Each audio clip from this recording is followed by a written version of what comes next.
What a night last night. Was the Heels of Balor is back with their video today. And it's time to talk All Elite Wrestling's Revolution. Oh, wow. Going into the show, I was like, it's just okay. It's going to be alright, I wasn't really looking forward to it, honestly. The build was just beyond horrible, in my opinion. Okay, I wouldn't say too horrible. I've seen worse builds than this. But it was just not up to par with their last pay-per-views, especially Full Gear that we had a few months ago. And when it happened, this show, the end of the night, probably one of the most funnest pay-per-views I've experienced, watching. It's really fun. Didn't go there live, of course, because I wasn't there. But I got to watch it, so it was great. It was able to show with Chris Jericho and Ricky Starks. Absolute Ricky Starks. This match was very fun. Like, it was back and forth. It was counters. Just Jericho playing up his heel gimmick. Ricky Starks getting the crowd behind him. I freaking love the enthusiasm of Ricky Starks. He is so entertaining, so charismatic. In my opinion, he's probably one of the best mic workers in the company, and he really has won me over. It looks like, oh, he hasn't won you. He didn't win you over like way before. Not really. I don't know why. I don't know what there was with Ricky Starks before him with me, but now he's won me over. And that's the best case about it.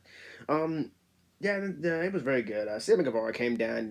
Action Andretti came out, took out Sammy Guevara. I gotta say, Ricky Starks had a good counter for the Judas effect. That was great. There was code breaker counters. There was counters into there was a spear counter to the code breaker. That was freaking incredible. But at the end of the night, absolute Ricky Starks got the dub. Great match, fun opening. I really enjoyed it. Good job. Ricky Starks was over last night Revolution. My gosh, good job, Ricky Starks. Future world champ, by the way. Hopefully. Up next, we have Christian Cage and Jungle Boy in basically a buried alive, not really buried alive match. It was wild as heck. We'll talk about wild. We'll talk about wild in just a bit. This match was all over the place. Literally, Christian Cage, of course, taunting Jungle Boy, taunting his family, that kind of stuff. There was dirt thrown in the eyes. There was just chaos all over the place. There was shovels. There was just wild stuff happening, man. And in the end, of course, Jungle Boy finally got the win. He hit a concerto on Christian. Took like 5 minutes to put him in the freaking casket, but he finally put him in there. So it was really fun. I mean, I really hope this ends the rivalry. I think it is, honestly. He buried Christian alive. Well, kind of. There wasn't no freaking dump truck wherever they dumped the dirt because they couldn't fit that in there, I guess. But it was still fun. But it was really, really fun.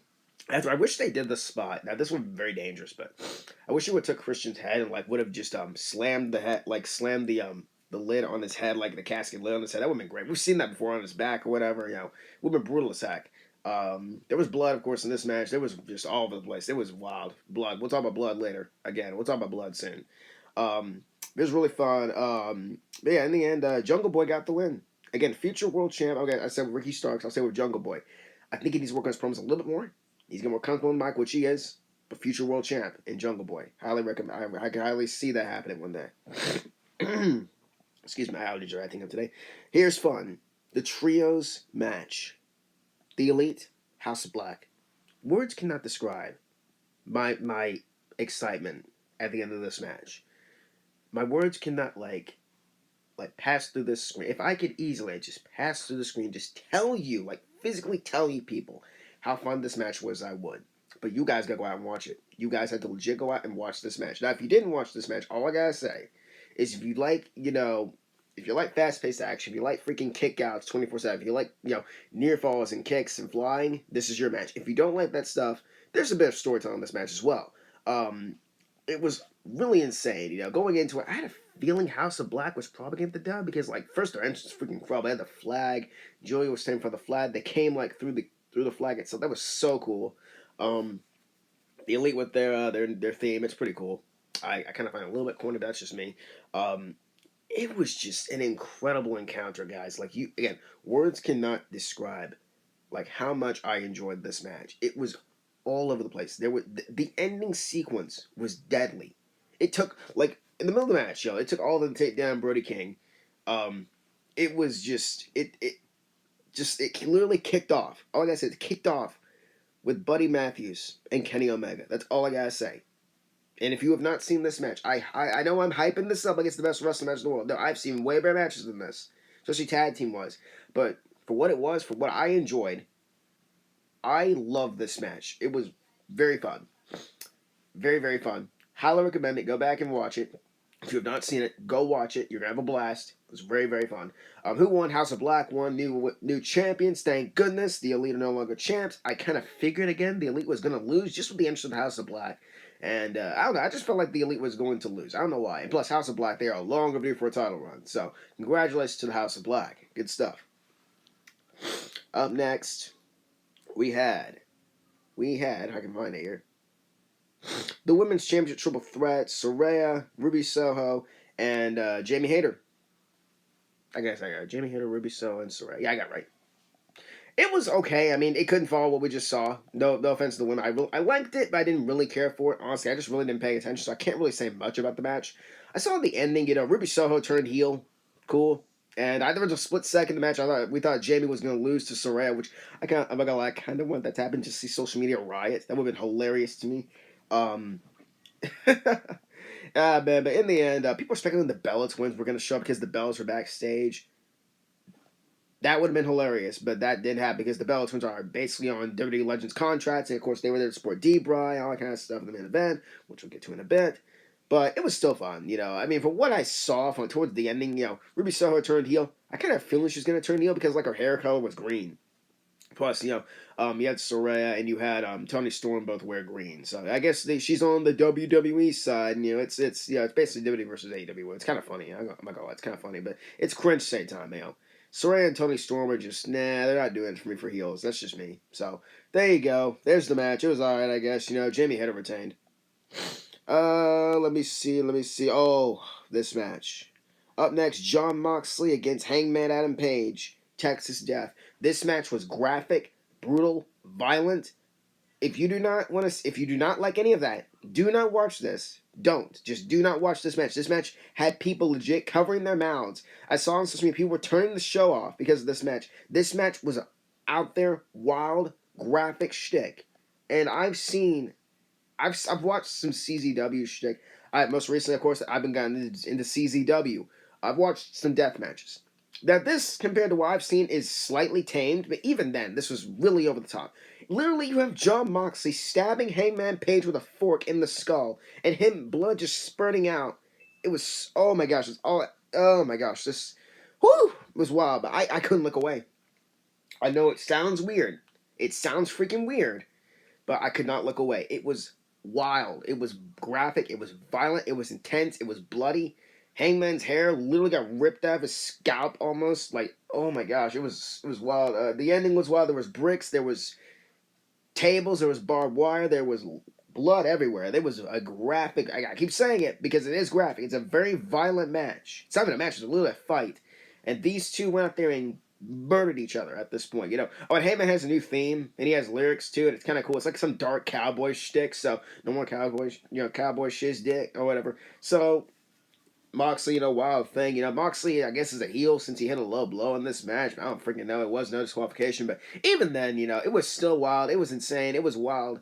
I keep saying wild because it was just out there, bros. It was out there, ladies and gentlemen. It was out there. Just, again, if you don't like death matches, if you don't like graphic shtick, do not watch this match. You will get squeamish. You will be like, no, this is not for me. I'm honestly, I was over here like, my mouth over my hand in my mouth the entire time. I was like, grimacing and just like, ooh, ah, all the time. Like, it was crazy. In the end, Hangman Page won. I'm not going to tell you how he won because it's too wild. Again, there's that word again. It's too out there. Like, it was, all I got to say is Hangman. Get it? Hangman. That's all I'm going to say. Hangman Adam Page. He hanged him, basically. Not really, of course. He hanged him, and it was wild. He choked him out. Moxley tapped out, and that was it. There was curb stomps in this match. There was bricks. There was just insanity in this match, and it was... I loved it. But at the same time, I was like, ooh, this is wild. But I liked it. Two of my favorites going out there and just destroying each other. I really enjoyed it. In the end, Hangman Page won. So good stuff.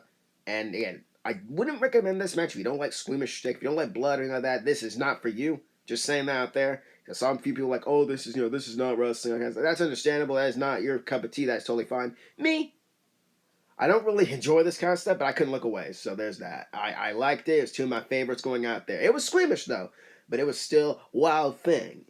It was crazy. So yeah, Hangman Page won. Oh yeah, Wardlow faced Samoa Joe next.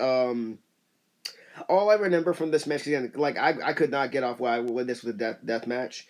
Um, it was just this match. Just all I remember is that Joe tapped out to his own move. That was it. The Coquina Clutch. He tapped out to his own move, and then that was it. Wardlow's the new champ, and that's pretty much it. Because I don't remember what happened. Because like I was too busy, like just wow, just I, the death match, just so out there, man. It was wild. So yeah, Wardlow wins, and he's the new TNT champ. So there you go. The co-main event, excuse me, guys. Sorry about that. The co-main event, we had the triple threat of triple threat. My bad. Hang on, is it triple threat? Yeah, let me find it. Ah, here it is. I got it right. The Acclaim, Orange Cassidy and Danhausen, Jeff Jarrett, Jay Lethal, the Guns for the tag titles. In the end, the Guns retained, honestly, and then FTR returned, so that was pretty cool. There's not really much to say about this match because I just didn't really pay attention again because of the death match earlier. And plus, like, it really wasn't my cup of tea, but I saw a little bit of it. It was still fun. It was just wasn't really my thing, honestly. But that's just me. Oh, and then the end, again, FTR returned, big pop. It was great. They're taking out the Guns, hopefully.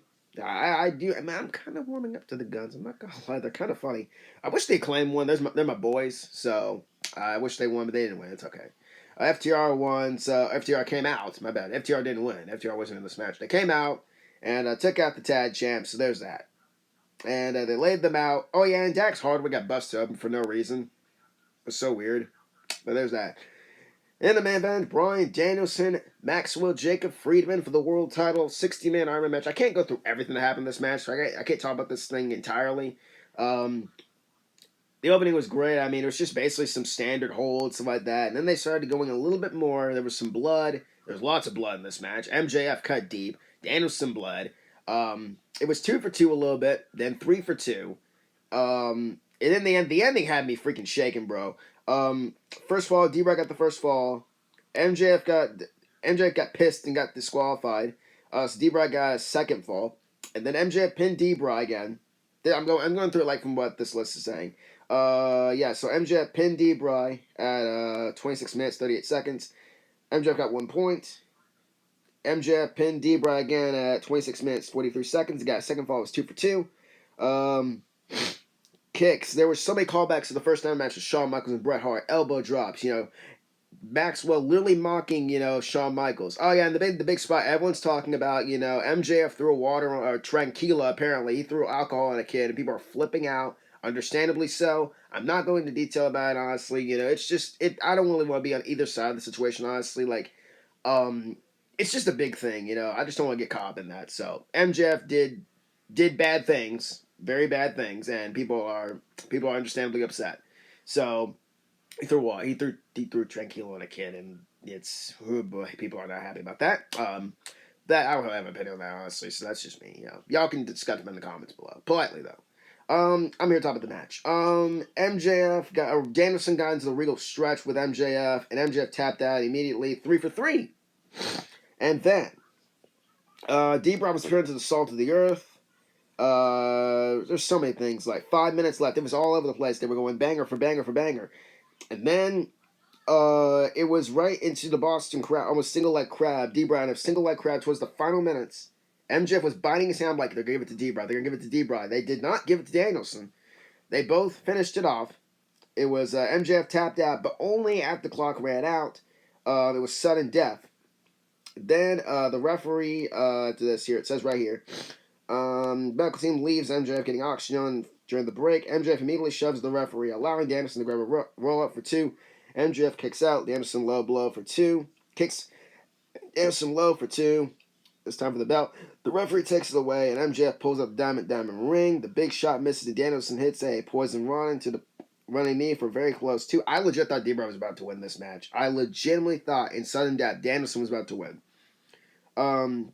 MJF rolls to the outside of the ring, and then MJF grabs an oxygen tank, and he whacks. Danielson was going to go and grab MJF.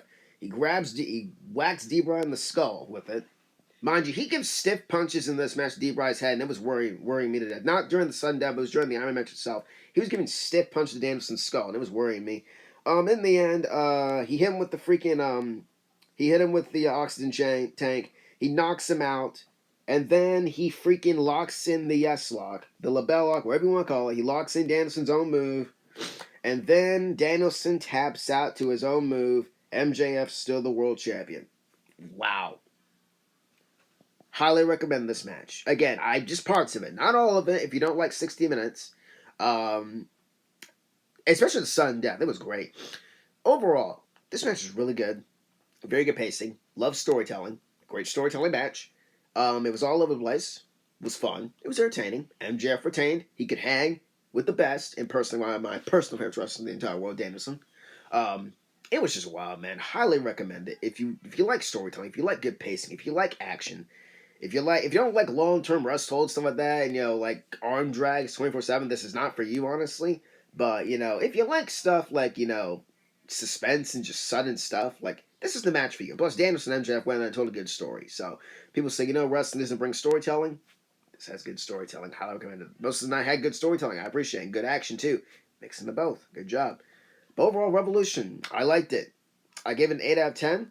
And yeah, I had a very good time watching it. It was fun. I liked it. I cannot wait for Double or Nothing coming up. And tonight, Big Match John returns. So more wrestling tonight. WWE, Raw, can't wait. John Cena returns. Finn Balor takes on Johnny Gargano. And many other things are happening tonight. Seth Rollins confronts Logan Paul. So many things are happening tonight. Cannot wait. NXT Roadblock is tomorrow. I might make a video on that. So, yeah. Hope you all enjoyed this video of AEW Revolution.